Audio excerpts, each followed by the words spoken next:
চাকরিহারাদের বিক্ষোভে ধুন্ধুমার বিকাশ ভবন চত্বর। বিধাননগর পুর নিগমের চেয়ারম্যান সব্যসাচী দত্তকে দেখে চরমে পৌঁছল পরিস্থিতি। উঠল চোর গো ব্যাক স্লোগান। সব্যসাচীর গাড়ির সামনে শুয়ে চাকরি ফেরতের দাবিতে সুর চড়ান চাকরিহারারা। পুলিশ চাকরিহারাদের অশান্তিতে কার্যত খণ্ডযুদ্ধের পরিস্থিতি। ভাঙল বিকাশ ভবনের গেট, ভিতরে ঢুকলেন চাকরিহারারা। এইটা আপনাদের থ্রু দিয়ে তার দল দেখুক যে আমাদের বর্তমান পরিস্থিতি কোথায়। এই চাকরি চুরির জন্য, চাকরি চুরি করে আমাদের যেমন রাস্তায় পরিণত হয়েছে, তারও এমএলএ এমপি মন্ত্রীদেরকেও রাস্তায় আমাদের সঙ্গে রোজ পোহাক, তাদেরকেও নামতে হয়েছে। এই অসৎ উপায় অবলম্বন করে যে চুরিচামারি করেছে তার সুবিচার তারা আমাদেরকে পাইয়ে দেখ। চাকরি ফেরানোর দাবিতে পূর্ব নির্ধারিত কর্মসূচি অনুযায়ী বৃহস্পতিবার বিকাশ ভবন অভিযানে সামিল হন যোগ্য শিক্ষক শিক্ষিকা অধিকার মঞ্চের সদস্যরা। তারই মাঝে অন্য কাজে বিকাশ ভবনে পৌঁছন সব্যসাচী দত্ত। সব্যসাচীকে দেখতে পেয়েই ক্ষোভ আছড়ে পড়ে চাকরিহারাদের।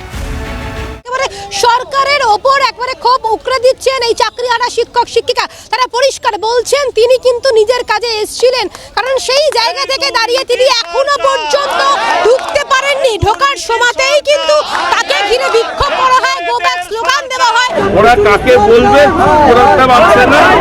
পুলিশ আমায় অনুরোধ করেছে আপনি যাবেন না, কারণ এখানে একটা ল অ্যান্ড অর্ডার ব্যাপার আছে, আর আমি এসেছিলাম একদম অন্য কাজে। তো সেই কাজে পুলিশ অনুরোধ করেছে আপনি যাবেন না, আমি যাইনি, আমি বেরিয়ে এসেছি। ওরা বললো, তখন ভাবলো হয়তো আমায় বললেই কাজ হবে। ওরা তো গিয়ে সুপ্রিম কোর্টে বলতে পারে। রাজ্য সরকার রিভিউ পিটিশনও দিয়েছে।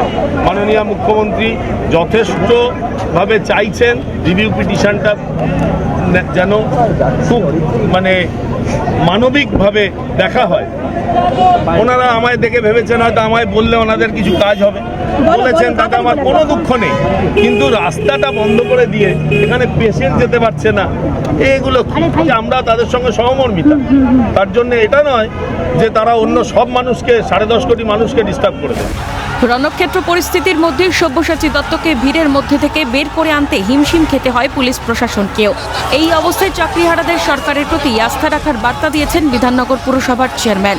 আদালতের ঊর্ধ্বে যে কেউ নয় তা আবারও মনে করিয়ে দিয়েছেন তিনি। ওরা একটা আবেগে করছে, ওদের আবেগ নিশ্চয়ই আমরা রাজ্য সরকারও দেখছে, মাননীয় মুখ্যমন্ত্রীও ওটা রিভিউ পিটিশন করেছেন। আমি আশা করব ওদের আবেগকে আমরা যথাযথ সম্মান দিয়ে এটাকে করতে। কিন্তু কোর্টের ঊর্ধ্বে আমরা কেউ নই, মহামান্য আদালত যেটা বলেছে আমরা সেটাই করছি।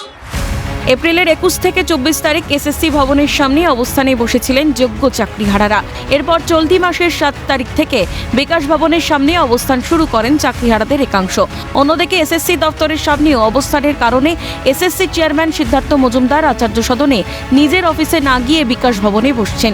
এর ফলে স্কুল সার্ভিস কমিশনের স্বাভাবিক কাজকর্মেও বাধা সৃষ্টি হচ্ছে বলে দাবি শিক্ষা দপ্তরের। এই আবহে বৃহস্পতিবার বিকাশ ভবন ঘেরাও করলেন চাকরিহারারা।